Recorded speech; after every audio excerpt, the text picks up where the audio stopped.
Right, we're back on air. Hello and welcome once again to Once Upon a Time in the Ashes. We're up to episode 7 now as we continue our countdown of the Australian and English cricketers who played in only one Ashes test match. So many stories told and so many left to tell. Today's main guest is the last of our exclusive club to play his solitary Ashes test in the 1960s. Roger Prideaux played his one Ashes test at Headingley in 1968. It was to be a match of firsts and lasts. Keith Fletcher also made his test debut at Leeds, while Ken Barrington, who had been dropped for taking too long to score a century against New Zealand in 1965, was playing in his 82nd and final test.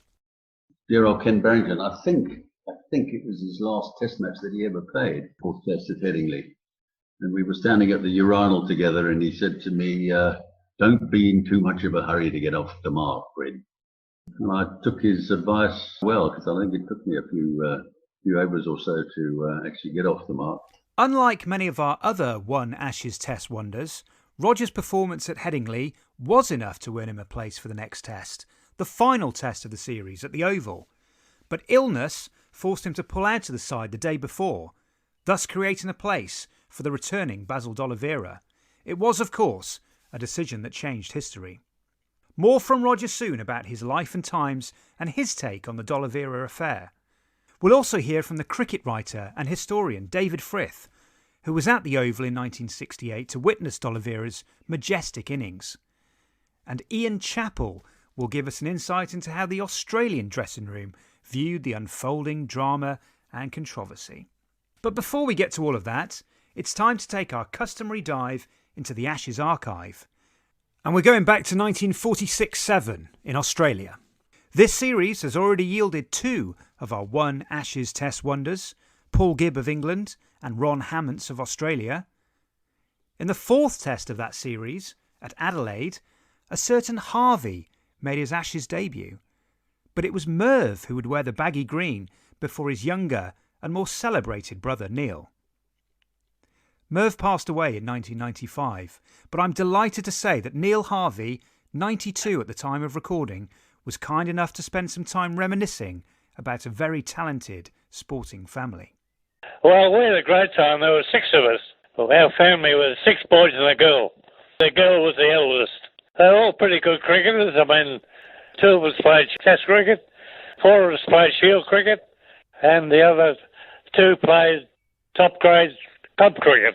We enjoyed what we were doing and probably learned off each other, I think, in the long run. They grew up in the Melbourne suburb of Fitzroy, and their cricketing education was spent in the cobbled alleyway next to the family home. That was our Sunday afternoon recreation. It was all fair income stuff, you know.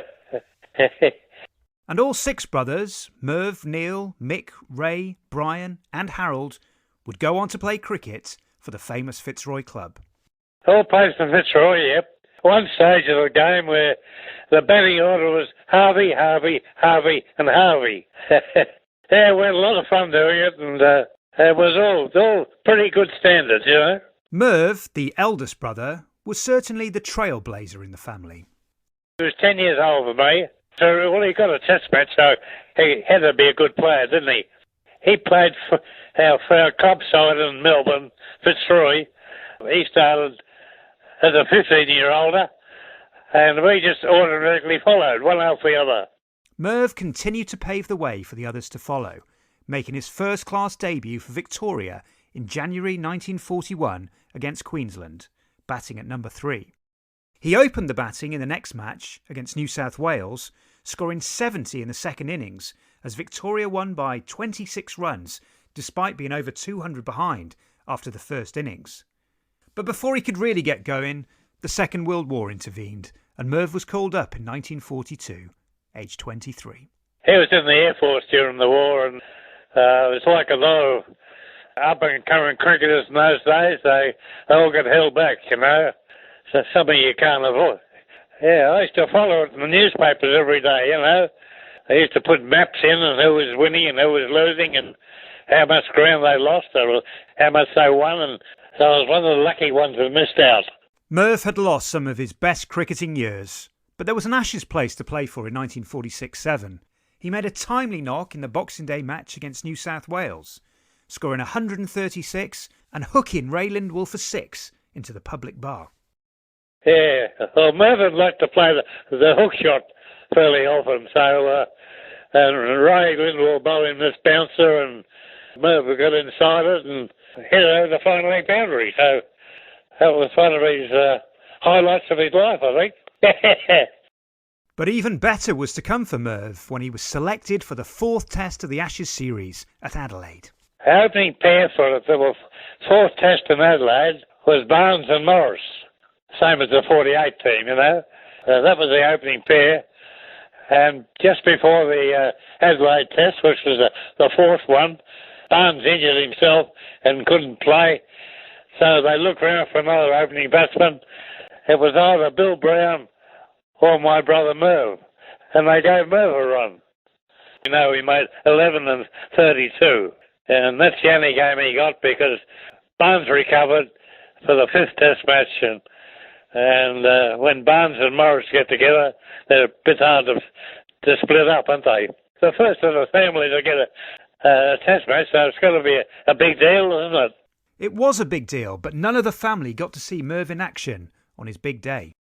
No, none of us went. No, we couldn't afford to go. We were just a working class family from a working class suburb. We just couldn't afford to go interstate.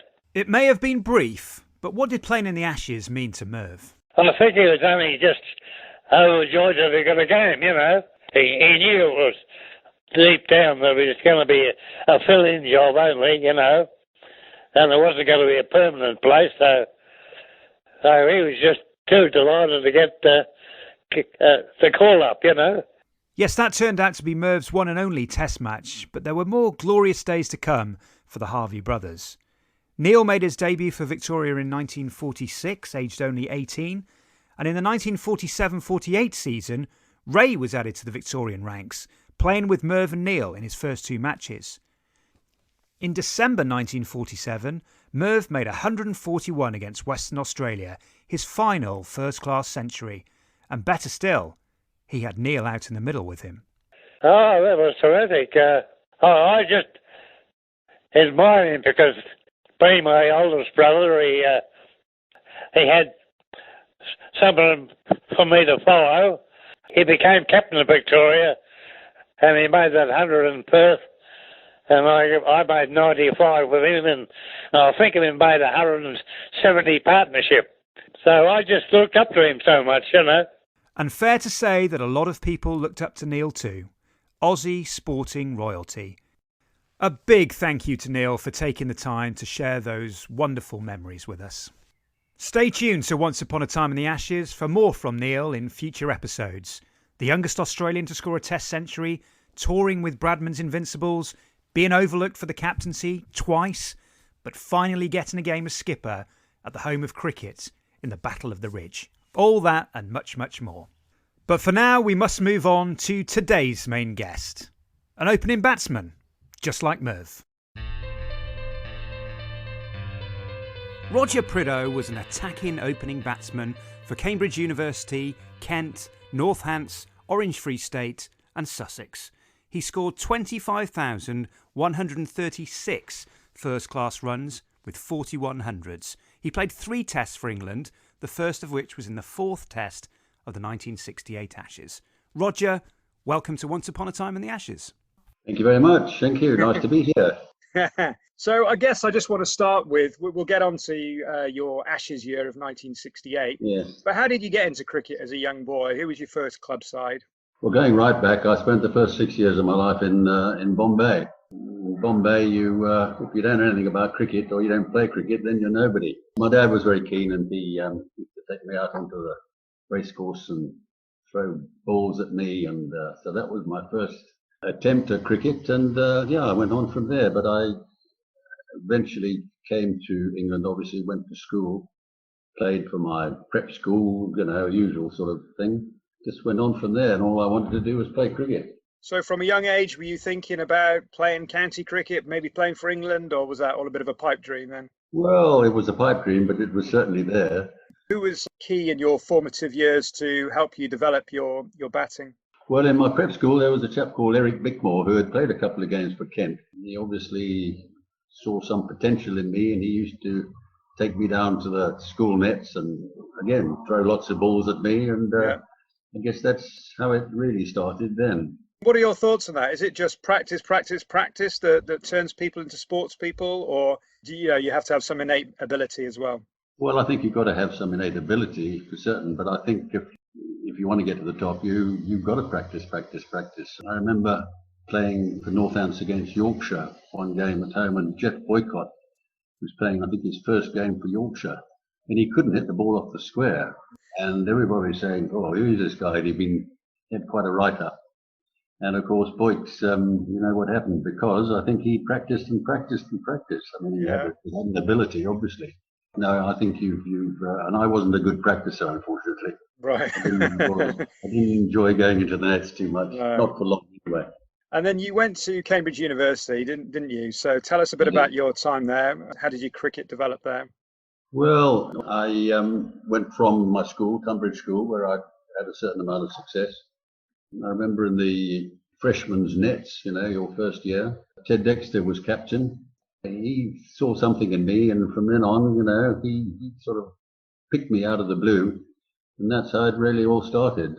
Ted was my hero, my idol, a wonderful chap, and it was an absolute joy to play for him. He was we all know Ted Dexter as a wonderful attacking batsman. Yeah, he was a nice chap. He sort of got me going. He gave me my blue in my first year. So that's really how it all started. Work-wise, well, I did as little as possible. I read history. Looking back, didn't make the most of that. The cricket took over, shall we say?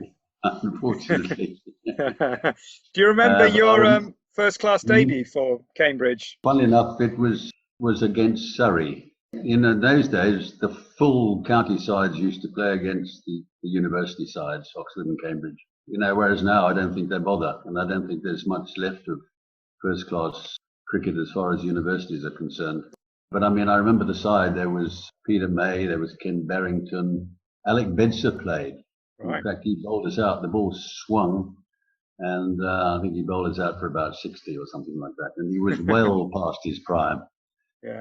And the next game was against Yorkshire. Those are my first two games. In fact, the first day of my cricket career was spent on the golf course, poured with rain. And I remember playing golf with Kenny Barrington. That was my first day of first-class cricket.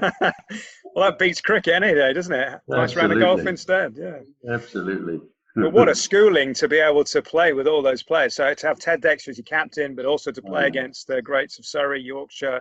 And in those days, we were good enough to beat a couple of county sides. Do you remember Ozzie Wheatley? He captained Glamorgan. He got 80 wickets in a Fenners season, which is basically sort of 40% of a first-class season. Yeah. Your time drew to a close. You finished your degree and all the rest of it. What were your options then? Well, I'd always wanted to stay in cricket. And then in those days, when I started, the amateur status was still in place. And having come from very much a sort of amateur status background, public school and Cambridge University and all that, I started playing as an amateur, and I used to get my expenses. So I played for Kent because we lived in Kent, and that's where my sort of first-class career outside university cricket started. And it was only in that was now 58, 59, 60, I played for Cambridge. Yeah. I think 62, the amateur status was abolished. Then we all became honest cricketers. Yeah. So how did the move to Northants come about? Good question. I think, Colin Cowdery was captain of Kent, and he was likely to be there for a long time. Mm-hmm. And I remember I had sort of aspirations of captaining the side, and I just didn't think that I had much of a future at Kent. Yeah, so I decided to move.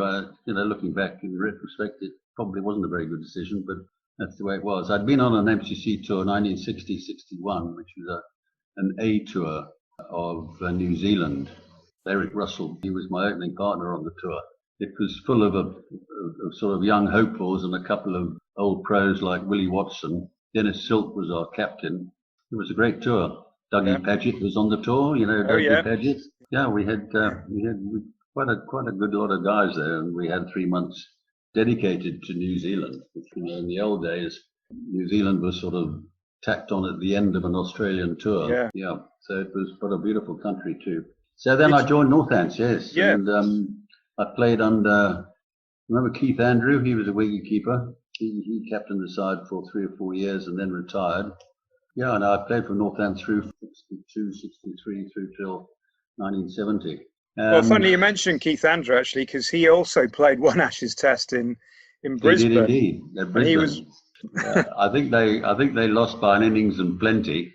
Who would have thought they went on to win the series? No, absolutely. From that, that ruinous start. Incredible. Frank Tyson killed them. And Len Hutton was the first professional to captain England, I think, on that tour. And you formed, just go back to Northants, you formed a brilliant opening partnership with Colin Milburn, didn't you? What was it like playing with him?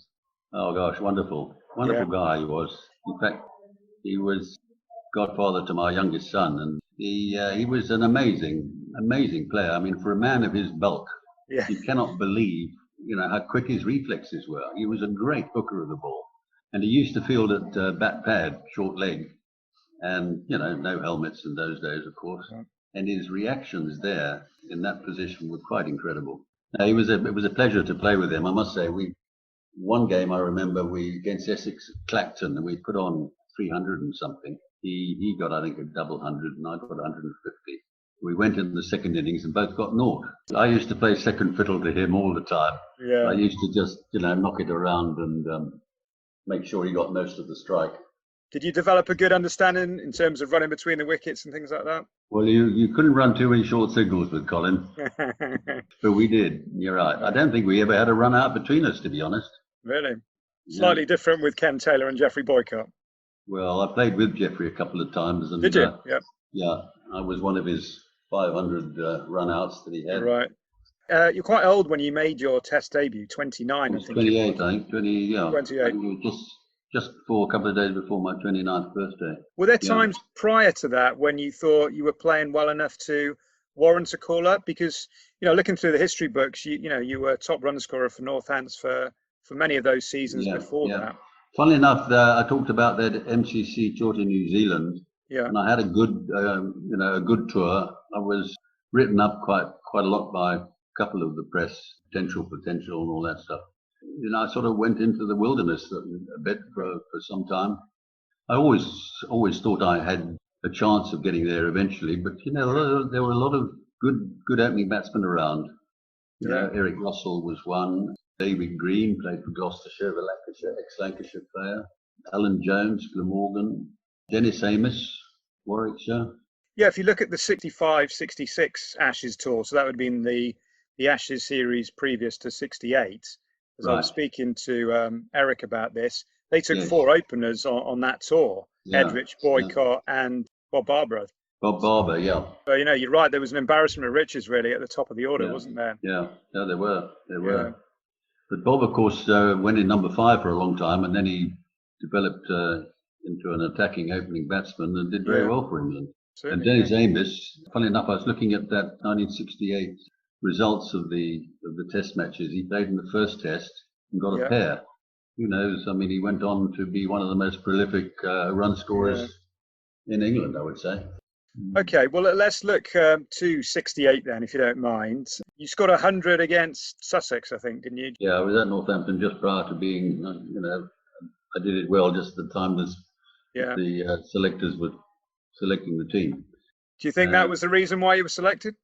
No, I don't think so. I think, I'd had a good season and I was obviously knocking on the door. Sometimes you get runs at the right time and that's what happened, I think. But the only reason I played, was picked because Boycott had a bad back. I think he got a back injury in the second Test. He was out of the third Test and out of the fifth Test. So he obviously had a bad back injury. That allowed me to be picked, which was nice of Geoffrey. Yeah, absolutely, yeah. You owe him one at least. But funny enough, bearing in mind what you mentioned earlier, Ted Dexter was recalled for that match there. He was. How special was that to make your debut alongside the guy who used to captain you? Absolutely. It was amazing. Because they did, they used to do that sort of thing in those days.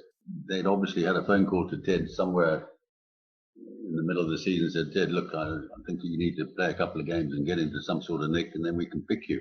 Had a couple of games for Sussex, and sure enough, they picked him. It was amazing. For me to open and him coming in at number 3, quite special. So because you were a little bit older, you weren't a green youngster. No. Was it a little bit less intimidating going into that dressing room? Did you know most of the players there anyway? Oh, I knew all the players. Yep, played against them a lot. Yes, I mean, I was sort of like an old pro almost. The standard of county cricket in those days was pretty good. So you weren't sort of overwhelmed, stepping up from a county level up to the international level. I had confidence at that time in my game.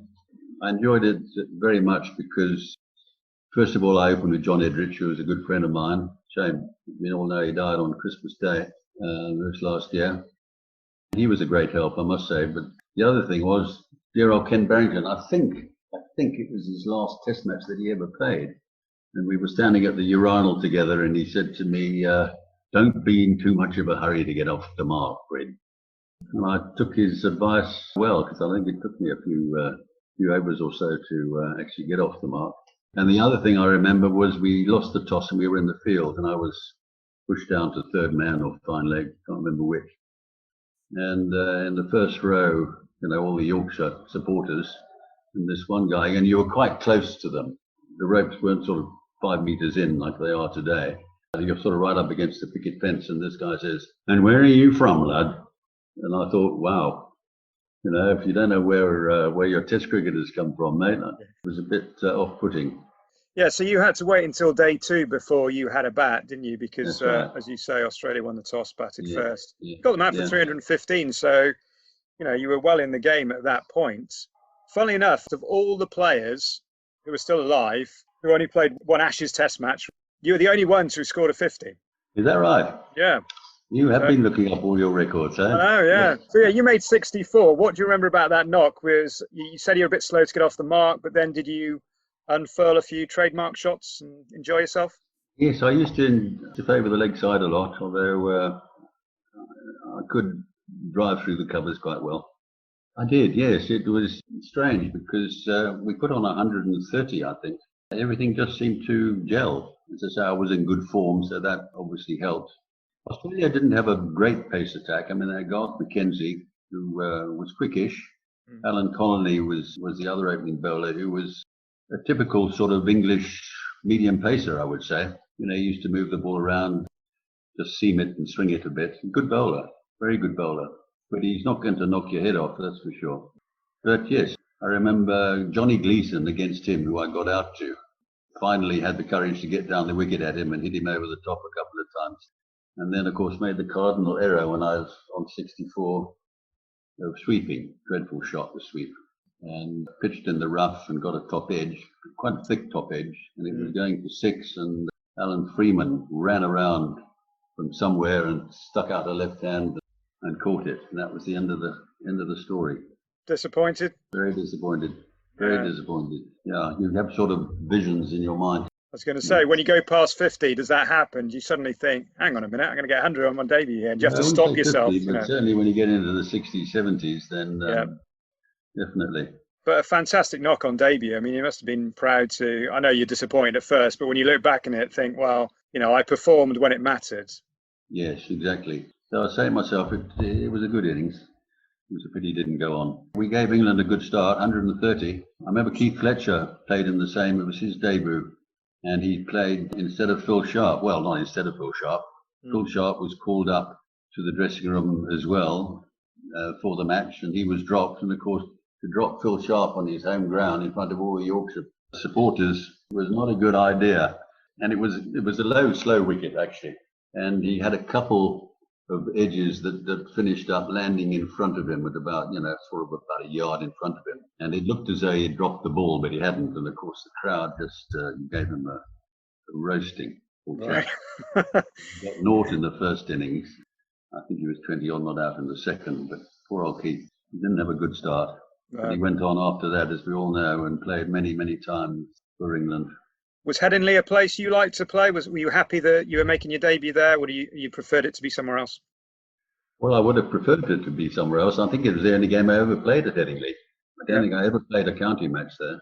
To go on to the second innings, I know you didn't score as many runs in the second innings as the first. No, So I only got two, and I got a one that kept very low from Garth McKenzie. Couldn't get a bat on it, unfortunately. Heated out into a draw. Well, I was interested to know that because you needed 326 to win, and you had most of the day, not all of the day, but most of the day. What were the instructions? Was it, this is game on, chaps, we can go for this? I don't think so to start with. I think it was just get in and see how you get in. I mean, obviously don't score too slowly, but I think the idea was to get a start. And then, if we'd had the start in the second innings that we had in the first, then I think the game was on. But I think after I was out, I think there were a couple of wickets that fell too. And I think it was fairly early on that it was decided that the win wasn't on. It's Tom Graveney was captain in that game. I think it was the only game that he captained England. In fact, it just digressed slightly. I think it was he was captain on the one side and Barry Jarman was captain on the other. I think Bill Lawrie was injured. It was the only time that either of them captained their national team. If you had been captain, would you have gone for that run chase? Oh gosh, good question. Good question. The trouble is we couldn't afford to lose it. No. Because that would have been Ashes over and done with. Australia arrived in the country holding the Ashes, and England lost the first test, so things weren't looking good. So with one test still to go at the Oval, I think it was felt that number one was we couldn't afford to lose it, which is probably a negative way of looking at it. It kind of petered out into a bit of a draw. What was the feeling like in the dressing room after that? And how did you feel you'd gone in the test match? Well, I was happy with my performance. In fact, I thought I'd done enough to be picked for the last test, which happened to be true. Gosh, it's a long time ago. I can't really remember, to be honest. In those days, you used to change, get in your car and get home. No team buses or anything like that. No meetings afterwards. Did you have a drink with the opposition at the end of the match like that or not? Oh, I'm sure we did. Yeah, no, in those days you used to, without a doubt. Funny enough, that Aussie side were a fairly silent team. There was I don't remember any sledging going on at all. Quite extraordinary, actually. And then, yes, you mentioned that you had done enough to secure a place at the Oval, and you had. And then, as often happens in these situations, injury or illness plays such a huge part in these stories. Well, what happened? Yeah, it was dreadful. Well, I unfortunately got a very, very bad bout of bronchitis about 3 days before the start. And by sort of 2 days to go, I realized I was going to struggle. I could probably got by about the third day, but I just felt terrible. And I just thought I'd better just let Doug Insole know that actually I'm not fit enough to play. I look back and I think, God, if only I could have played in that game. The Oval had always been very kind to me. I always enjoyed playing at the Oval. Good batting wicket there. Yeah, well, the rest is history as far as Basil is concerned. Well, it is, isn't it? So that's the obvious next question, because he came into the team, scored that 158, and then... Not twice before he scored 30. The narrowest and smallest of margins can make such a difference. No, absolutely. So there's obviously the impact on you. If you'd played in that match and scored the 100, then what would that have meant for you? But then obviously there's the wider historical impact of that. Well, what did you make of that situation and how it unfolded after that? Well, the selectors always maintained that they'd made cricketing decisions, and I agree with them. Basil D'Oliveira went on the West Indies tour before the start of the 68 season. Didn't do very well. What I gather, hadn't sort of done particularly well off the field either. His form hadn't really warranted him playing, although he did play in the first test and got 87, I think, not out in the first innings. And I think after that, he'd lost interest. He thought, well, his chance of going back to his home country and playing for England had gone. And I think he just lost interest. And for a long time in that 68 season, he, poor results. And it was only towards the end he was starting to come back. And Colin Cowdery was always very much, I think, a pro D'Oliveira man. When I pulled out, I know he phoned Worcester and said, "Now, how is Tom playing and what's the story?" And they said, "Well, he's just got 100 somewhere. I can't remember where it was." Colin decided to pick him. They'd actually picked a very top-heavy side for the fifth test. There wasn't an all-rounder in it. When I pulled out, it gave them the opportunity of picking one, and that's why I think they picked Basil for that test. Of course, he did very well, and I mean, to pick the touring side a day after that and not picking a chap who'd got 158 and got a vital wicket on the last day, after a thunderstorm, of course, the press went berserk. Well, as I say, the rest is history. Yeah. But I think, going back to your question, in actual fact, if you look in cricketing terms, Basil was probably the third number 3 all-rounder in the country. I think Barry Knight was probably the best at the time. He wasn't picked because I think he'd sold his life story to the News of the World, and he was sort of persona non grata as far as NCC was concerned. Yeah.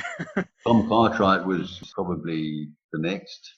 And he, as we know, was picked and then was injured.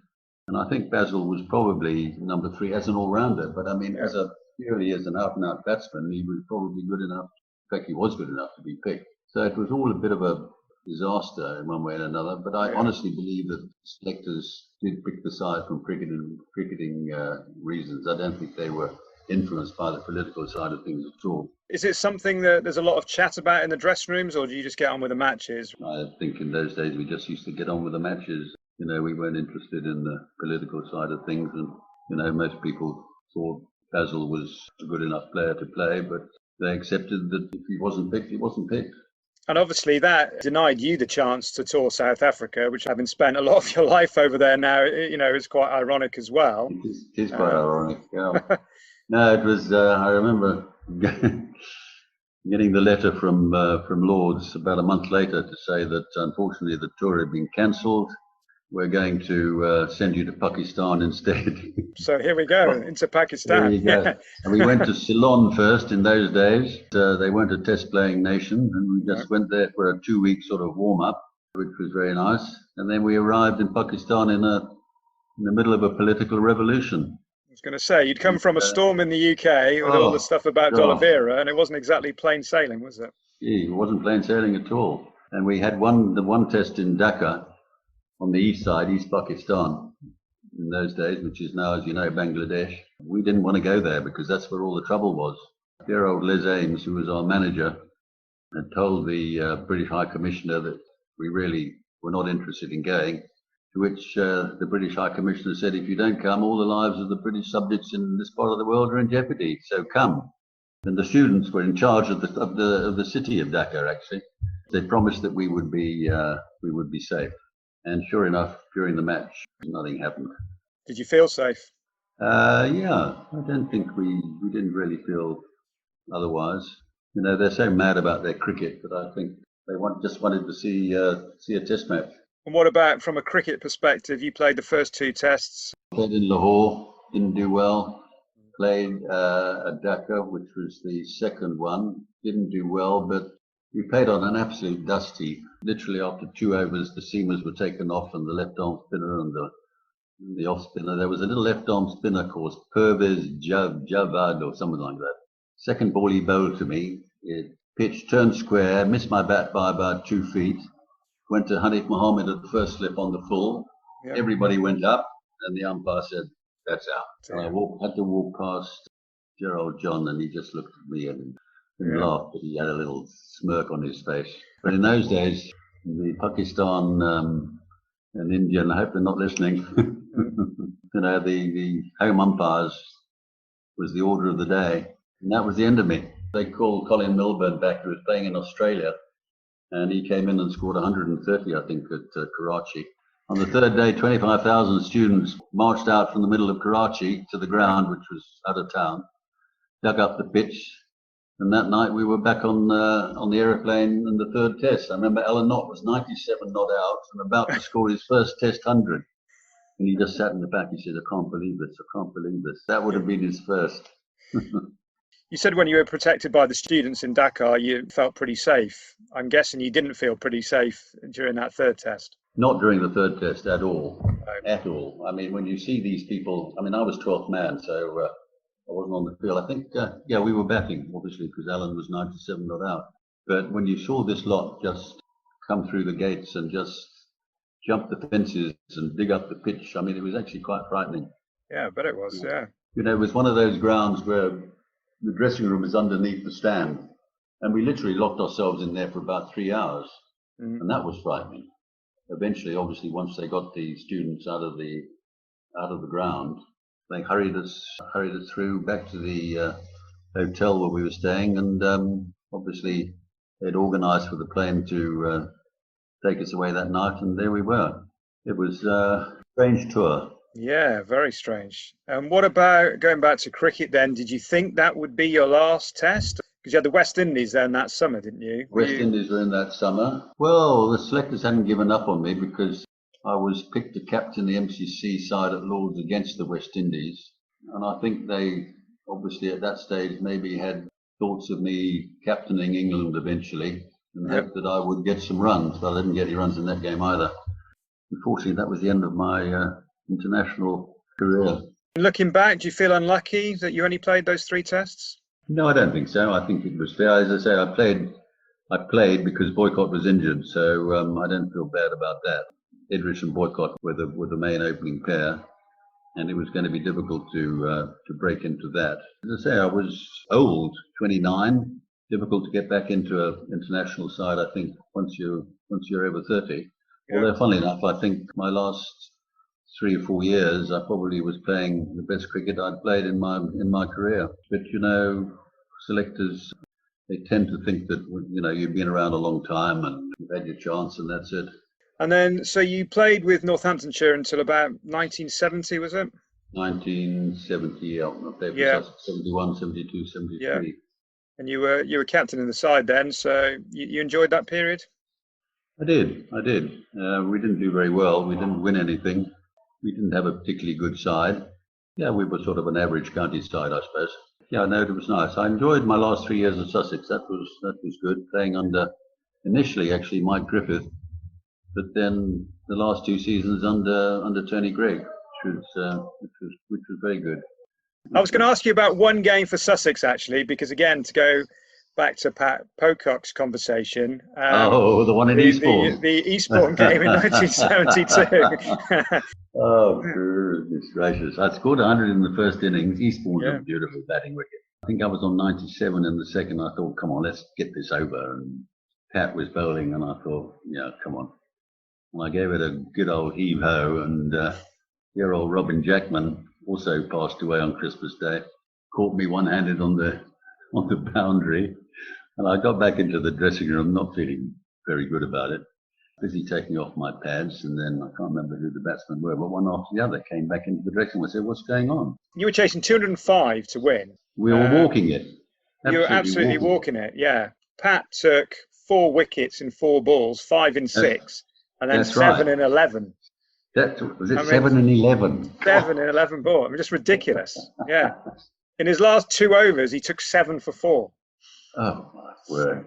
So what were his final figures? 7 for 11? No, he got 7 for 67, actually, because obviously he must have been bowling when you were cruising and cantering to your win. Yes. That was an extraordinary result. Yeah. All because of my stupidity. I could have just knocked it in for 1s and 2s, and we would have walked off and said, thank you very much. Had you ever scored 200s in a match before? I had. I think I'd done it twice. Did you? Once for Cambridge University against Somerset. Tony Lewis was my partner in those days. And Roy Virgin and Graham Atkinson, I think his name was Graham, opened the batting for Somerset. And I think it's the only time, well, at that stage, that opening batsman scored 100 partnership in all 4 innings of the match. I managed to get 100 in both innings there, and then also once against Nottinghamshire. So I had done it a couple of times. Excellent stuff. And before we finish up, do you remember being a part of Fred Rumsey's inaugural meeting of the Cricketers Association? I was actually voted as the first chairman, and after much thought about it, I decided that because of my position as a captain, wrongly, I think, looking back, I didn't think it was really, good that I stood as chairman, so I stepped down. I remember that meeting very well at the start of it. I mean, let's face it, look at them today. It's fantastic what they've done. I still get emails and all the stuff from them. Gosh, I think they do a wonderful, wonderful job.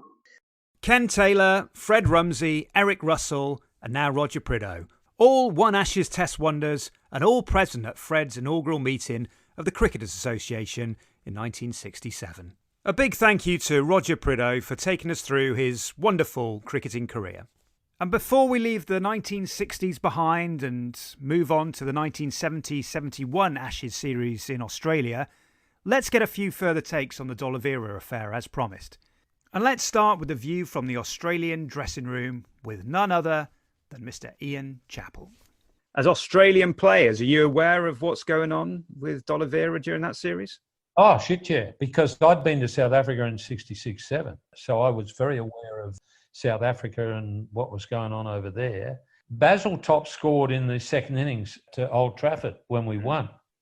And I thought, oh, well, Basil's, he's there for certainly next couple of tests. And they dropped him. And I thought, this has got something to do with South Africa, obviously. That was in my mind.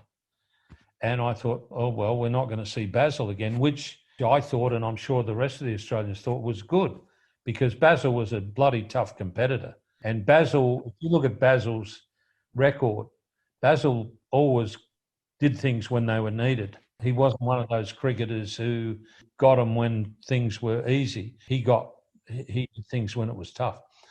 So I thought, Basil's gone. We won't see him again. And then, bugger me, they pick Tom Cartwright for the Oval in 68 for the last test. Then he gets, I think he got crook or injured, I forget what. Yeah.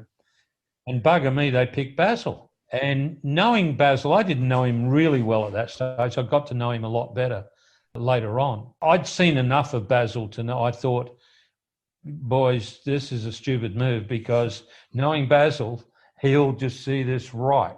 Fuck you, you're going to leave me out of that tour. It's going to be your embarrassment, not mine. And he was actually dropped. Barry Jarman dropped him at 32 off my bowling. Anyhow, it didn't surprise me one little bit that he got 150. And I thought, righto, boys, what are you doing now? You've got to take him. And then they left him out again. And I'm thinking, this is a bloody joke. Obviously, something's going on in the background with South Africa. Then when they didn't pick him on the tour, I thought, oh, shit, this is ridiculous. And then they picked him as a replacement. And I mean, Vorster, I wouldn't trust anything he said at all. He always said that if they'd have picked him in the original squad, that would have been okay. When they picked him as a replacement, he said this is a political move, which I wouldn't trust Vorster any further than I could throw him. No. But then again, I think Doug Insall, he was playing ducks and drakes too, I reckon. Yeah. Mm. I mean, they were both as bad as one another. Yeah, that was ridiculous. Basil should have been, he should never have got dropped after Old Trafford. His bowling would have been quite useful in South Africa as well. He was one of those fellas that you saw him just running up off this short run and bowling these and you could easily think, well, shit, here's some easy runs. But if there was a little bit there, he wobbled it around and moved it off the seam. And the South African tracks that I played on, he'd have been more than useful. Places like Joburg and Durban, he'd have been very, very useful. No, that was bullshit, mate. There was a lot going on, a lot more politically going on than cricket. Anybody who says it was all cricket is talking through their hat. Another person who had a ringside seat that day was the cricket writer and historian, David Frith. I saw the 158 and I saw the drop catch. That was the most fateful drop catch in history, as far as I can recall. Had he held that catch, D'Oliveira wouldn't have been chosen. Everyone would have said, well, perhaps he should have been in, but possibly not. Whereas after the big 100, most fair-minded cricket lovers felt that he must be in the team. And when he wasn't, suspicions were raised. And I knew all the principals well. I knew Cowdrey. Cowdrey was a very slippery character. And there's film of him looking very shifty-eyed around that time when he was trying to avoid the cameras. Everyone was chasing after him, asking him, what's going on with D'Oliveira, when he wasn't picked and then when he was picked, and was Cartwright's injury genuine. It was like a Hughes detective novel that was enshrouding everyone. It was very distracting. John Edrich made 160 in that test match, and that's all forgotten. So the emotions were swishing through everyone's skulls, and it's something that you need to look a bit beyond the emotion and look at the facts. Has anyone ever scored 158 and missed out on the touring team which was announced immediately afterwards? It was thought that there were risks in taking him to South Africa. He liked a few drinks. He could be very noisy. An England player told me that he'd been a great embarrassment on the tour of West Indies, 67, 8, I think. So the Foreign Office were certainly involved, and all these things, all these diplomatic considerations were examined, and I think they felt he was an unsafe choice, and they must have regretted that he was so successful at the Oval, but despite that, they still did not select him. Then it got really complicated when you had people dropping out with genuine question mark disabilities. They certainly thought that Cartwright could have toured South Africa, but he was a very political animal. And so he said, I'm injured, I can't go, and more or less say, now what you're going to do about it? There's only one bloke who can pick in my place. That was the unspoken. So in he came. Thank you to Ian Chappell and David Frith for those illuminating insights. What David Frith doesn't know about cricket is probably not worth knowing. His updated biography, Paddington Boy, will be well worth a read, and it will be in a bookshop near you very soon. But I'm going to leave the final word on the D'Oliveira affair to Fred Rumsey, our guest on episode 3. He saw the absurdity and stupidity of apartheid with his own eyes after travelling to South Africa with D'Oliveira in 1966. Basil was a great mate of mine, and whilst I was in South Africa, he came to East London where I was coaching. I said to him, well, when you come and stay with me. He said, I can't do that. And he said, I'm a coloured. I said, you come and stay with me. And the residents of Bowes-Lyon Court already shunned me because Basil was staying with me, or the fact that I had a coloured staying with me. They all shunned me. And one of my friends in the apartment block, when Basil had left, said, you know, you were really silly to have a Cape Coloured staying in your apartment. We don't do that sort of thing here. I said, you might not, but he happens to be a very close friend of mine, and I do. And if he comes again, I will put him up again. I said, Basil's one of the nice... Basil, he said? Do you mean Basil D'Oliveira? I said, yeah. Oh, he said, why didn't you introduce me? I said, you bloody hypocrite. It's time to sign off. We hurtle into the 1970-71 series in Australia next time, a series that saw the Test debut of Greg Chappell and the start of Ian Chappell's reign as captain, plus 3 more of our One Ashes Test wonders, all Aussies, Ross Duncan, Ken Eastwood and Tony Dell. Until then, I've been Graham Barrett, and this has been Once Upon a Time in the Ashes.